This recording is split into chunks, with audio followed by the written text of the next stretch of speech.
Business में asset किसे कहा जाता है, अच्छे से समझो। बिजनेस की कोई भी ऐसी चीज जिसकी कोई मार्केट वैल्यू है, मतलब जिसे बेचने से बिजनेस को पैसा मिलेगा, या जो फ्यूचर में बिजनेस को पैसा देगा, या फ्यूचर में कोई बेनिफिट प्रोवाइड करेगा, फिर चाहे बिजनेस ने उसे किसी भी पर्पस से खरीदा हो, ये सारी चीजें बिजनेस के लिए एसेट है।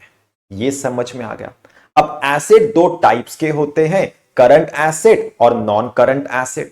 करंट एसेट को ही शॉर्ट टर्म एसेट कहा जाता है, जबकि नॉन करंट एसेट को लॉन्ग टर्म एसेट और फिक्स्ड एसेट कहा जाता है। यह भी समझ में आ गया।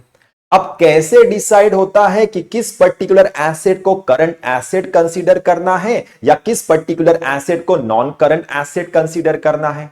अब इसे समझने से पहले आपको दो चीजों को समझना होगा। सबसे पहले, किस पर्टिकुलर डेट पर एसेट को क्लासिफाई किया जाता है, मतलब एसेट को अलग किया जाता है करंट एसेट और नॉन करंट एसेट में।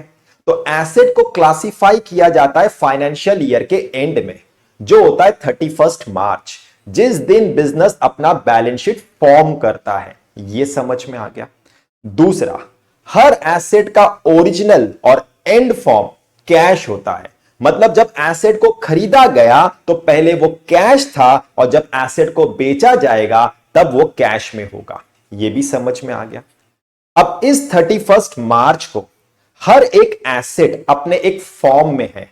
कोई लैंड के फॉर्म में है, कोई बिल्डिंग के फॉर्म में है, कोई मशीनरी के फॉर्म में है, कोई कंप्यूटर प्रिंटर लैपटॉप के फॉर्म में है, कोई कैश बैलेंस बैंक बैलेंस के फॉर्म में है, कोई डेटर्स बिल्स रिसीवेबल्स के फॉर्म में है, कोई stock of goods stock of stationery के फॉर्म में है।